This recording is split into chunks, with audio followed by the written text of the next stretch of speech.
Today's topic is... Detail creep in Warhammer model design. Is that a Warhammer-themed horror flick starring tiny plastic gremlins? If by horror flick you mean tiny rivets haunting your nightmares, then yes. Good evening, ladies and gentlemen, and welcome once again to Waypan. I'm Cal. I'm Sunny. So, detail creep is basically when Warhammer miniatures get increasingly elaborate with each new release. More filigree, more pouches, more rivets, more cables, more everything. You know your model's got a lot going on when you stare at it and think, wait, what is this for? Why do we need this going over this? Is there any surface of this model left for painters for freehand or making something interesting? We get comments saying, I want the new super detailed models because they look awesome, or stop, I can only paint so much. We even had someone mention how they accidentally painted over a little bit of leftover plastic because they thought it was a detail. Right, that was from a viewer who said, I left some plastic that was supposed to be clipped off my crew talks because I thought it was part of the model. Classic. These are real comments. We got them from the short Detail Creep, the Design Dilemma. So, is this detail creep actually a problem, or is it a personal preference? We have talked about this before, but we've done it in a more empathetic way, and ironically, I think that was a bad way to present it. So this time we're going to do it in a more academic approach and try to be a bit more detached and see if that gets the message across better. Customer types. We know that Games Workshop sees its customers in 6 distinct ways. The casual gamer, The competitive gamer, the lore the enthusiast, collector, the painter and hobbyist. the converter and diorama maker. For those of you who are long-time watchers, this isn't new information, but what it is important. The first thing we often hear is, I'm in it for this level of detail, or sounds like a skill issue, or something more crass. This is an argument from personal experience. There are 6 types of Games Workshop customers, and only one of them is a painter. Though these are checkboxes and not distinctive categories, just because you enjoy competitive gaming doesn't mean you can't enjoy casual gaming as well. Point is, we have tried to talk for hobbyists in general, not just painters. We may be, what are you painting now? But that doesn't mean we can have zero empathy for non-painters. Many people are buying these models for non-painting reasons. They are buying them as game pieces, as collectibles, and just to convert them. Having too much detail on models makes the skill floor quite high to paint them. Which brings us to our next point.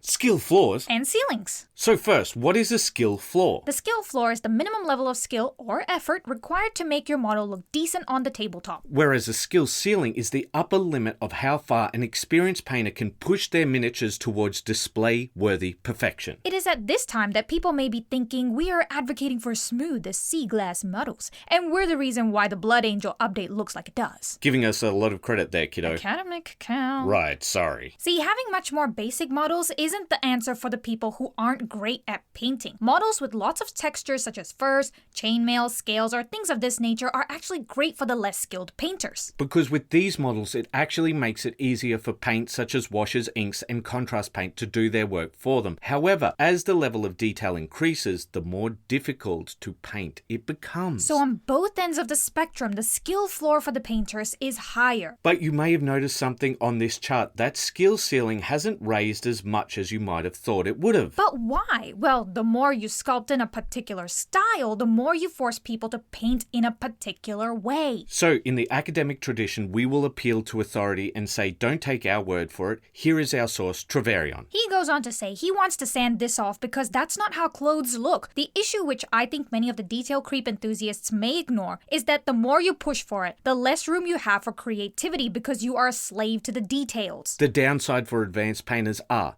increased time demands, analysis paralysis from too many surfaces to paint at a high level, less creative control if you want simpler surfaces for custom artwork. In short, if you are arguing for more and more detail, that doesn't make you a more skilled painter. Right, but I feel like a lot of people use the idea of get good or skill issue as a shield to avoid talking about what we want to go into. The skill floor people. Now, first thing to acknowledge is no one will stay in this area if they practice, and most people won't even start here. Those people at the skill floor of painting have 3 primary issues we have identified. Higher barrier to entry, potential frustration, easier to overwhelm. But I think there is another thing we need to go into before even that. This isn't just a problem for the painters, it's also a problem for the converters and people just trying to assemble models. Let's cite our source again. And he won't be our only source. Stebbins, Serious Leisure. Oh, what about Iso-Ahola, the social psychology of leisure and recreation? In short, it's not fun. I'm not joking when I say this. It says on the web store the Primaris intercessors come as 266 components. This is the most basic marine, and they are made up of 13 parts at bare minimum, with a recommended additional minimum 6 pieces. So of that 266 pieces, they recommend you use 190 pieces. This is the most basic trooper. 10 guys takes 190 pieces to create. If that doesn't spell out why it's a problem, I'm not sure we're having an honest discussion. Was it much better back in the day? Well, yes, it wasn't as overly complicated. You could make it that way, but the basic trooper was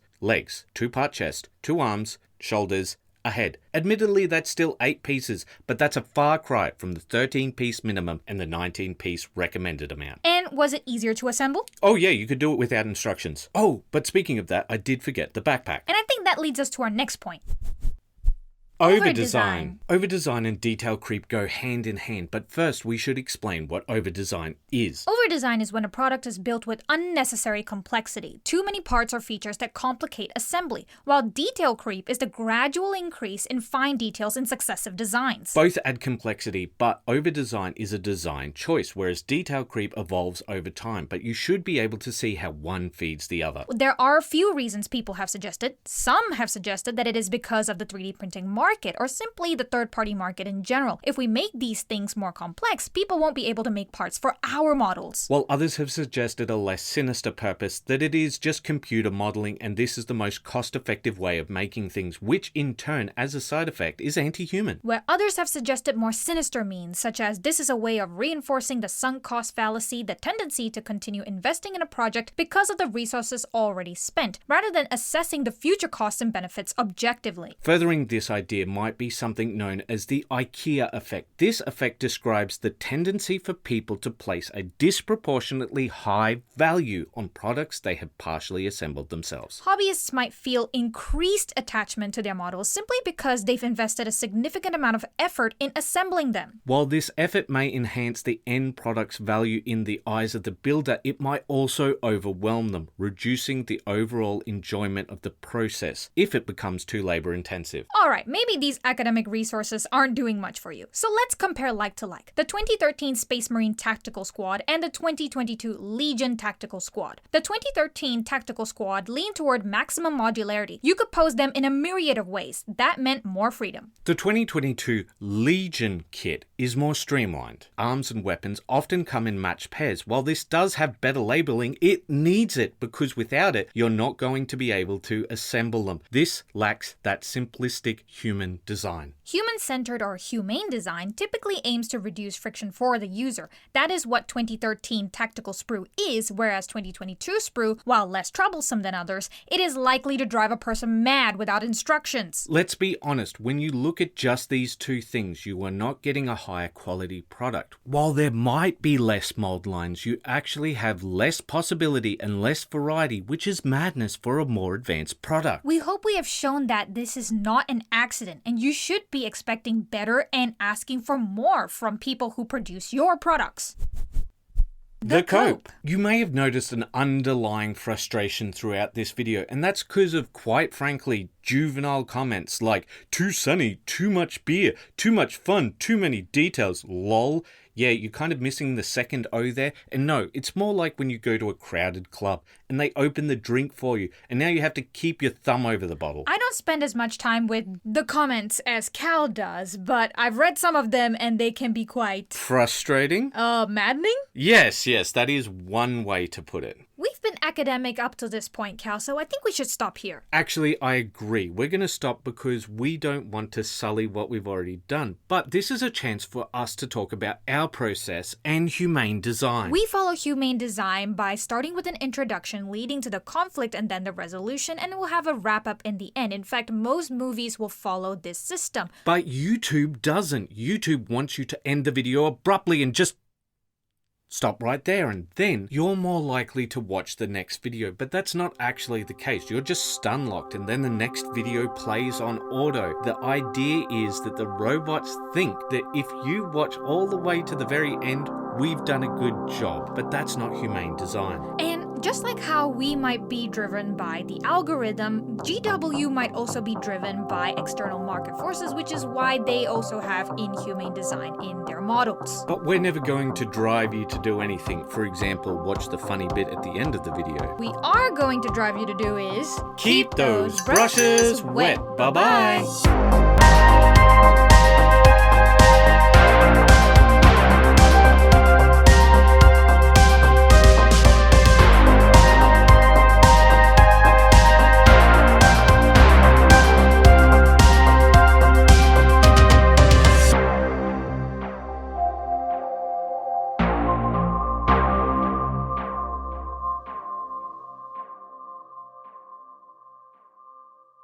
The Cope. We're going to be doing a little light mocking of the commenters, and if they can't take it, then skill issue. And I'm going to rate them on a cope scale of 1 to 10. 10 being huffing pure copium, while being hooked up to an IV drip of hopium. While 1 is take copium as recommended by your doctors. You don't have to paint everything. Cope rating 10. They're in critical condition. Humans are pattern recognition machines. That's how we rose to the top of the food chain. Ironically, with this mentality, you would be better off just painting the models as a single color. Remove the details by clipping them off or sanding them down. Cope rating 10. Get him some hopium right now. Yeah, this isn't a solution. If you were talking about converting and kid bashing, then I could understand, but... Use neutral catch-all colors. Cope rating 5. Honestly, I would say this is pretty decent advice. Just use black or brown to hit most of the details. But honestly, I feel like it's used to deflect from the problem, so 6 one way, half a dozen the other. That's surprisingly mature. Just because we want to have a bit of fun mocking some of the people doesn't mean that there wasn't some genuinely good advice given in the shorts. The problem was it was often used as a shield to avoid talking about the real problem. That's completely fair. Subassembly's your friend. Cope rating 7. We have a code red cope. Why do you sound so sad? Because this forced me to think about the things when I saw this advice. I was like, yeah, let's do this because I do this. Then I thought about it and I'm like, am I part of the problem? This wouldn't be necessary if the models were made with the painter in mind. I mean, they literally do with some sub-assemblies. Okay, you're not wrong, but more times than not, it is a problem and they're not thinking about the painter. Fair. Just slap chop. Cope rating 8. He's coping out. Get him a dose of reality stat. Wait, don't we recommend that people Xanatol prime their models so they can see things better, set their values, and then use contrast if they want to? Okay, contrast paint are great for hitting distinct areas, but look at this Space Marine Lieutenant. Oh, and by the way, the people demanding more details are the same ones slobbering over the infinite Space Marine Lieutenants. But seriously, look at it. You have a belt going over a different belt going over another belt, and that main belt goes over the icon while the other belts hold on to grenades. Seriously, look at it. Do you think some slap chop will make this easier to paint? We can't possibly suggest to people that they should use an airbrush, but slap chop away. That will solve everything, right? You need the skills of a surgeon to slap chop this model. Yeah, I actually have to give it to Cal for this one. Contrast paint is great for textured surfaces, but not so good for smooth surfaces, and Space Marines, I don't know if you've noticed, they've got a lot of smooth surfaces. Focus on the big stuff or pick your battles. Cope rating 2. If reality hits a little too hard, see your doctor for Copenol. Okay, that was a pretty low rating. Yeah, well, because it's pretty good advice. Pick your battles and you don't have to paint every single rivet is decent advice, especially if you're starting out. And some of the times a simple wash will handle so many of the details. So there was some genuinely good advice in there. Oh yeah, it wasn't all bad. Despite having one of our lower like to dislike ratios, it was still in the mid-90s. Most people, as far as I can tell, do agree with our stance. But often, it's the people who come in later. They're much louder and they want to be contrarian. Or just loud. Wait, so you're not mad? Not really. I just get a little frustrated with those people screaming into the void, especially the skill issue people. Oh. You know, they just got zero empathy for people who are starting out or might not be painting for the joy of painting and just painting up models. I think as consumers, we should, when we're buying products, be expecting more from the company that sells stuff to us. Yeah, that's totally fair. Actually, completely reasonable. Why are people upset again? Because it's the internet, and you can be. Your opinion is fact if you shout it loud enough. I think we should push for more humane design. I think we should say to companies making our stuff, hey, could you think about us, you know, the end user, the people buying your stuff? Yeah, it would be good if we saw them respond positively and understand the place it's coming from. You know what else would be good if we saw people respond to it? I'm guessing our sign off? Keep those brushes wet. Bye-bye.